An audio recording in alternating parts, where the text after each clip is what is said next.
Саламатсыздарбы? Биздин каналга кош келипсиздер.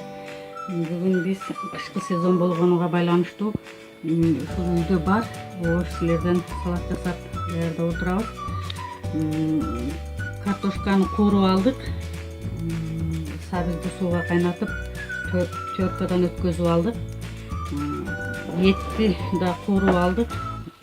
Кукуруз, майонез, болгарский перец, чеснок.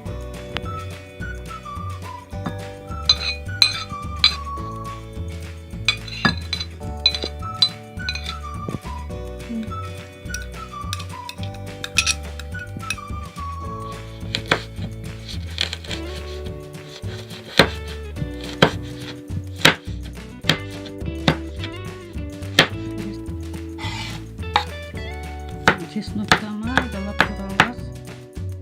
Ушундай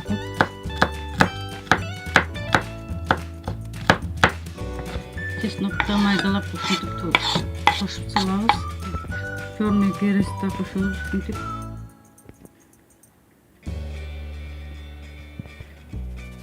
Туз кошобуз. Майонез кошобуз. Сметана кошсо деле болот.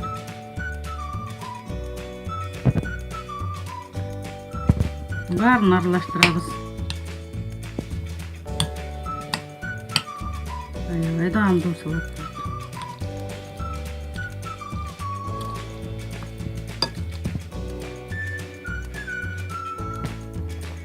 Салатыбыз даяр болду. Биздин каналга кош келипсиздер. Каналыңыздар таттуу болсун.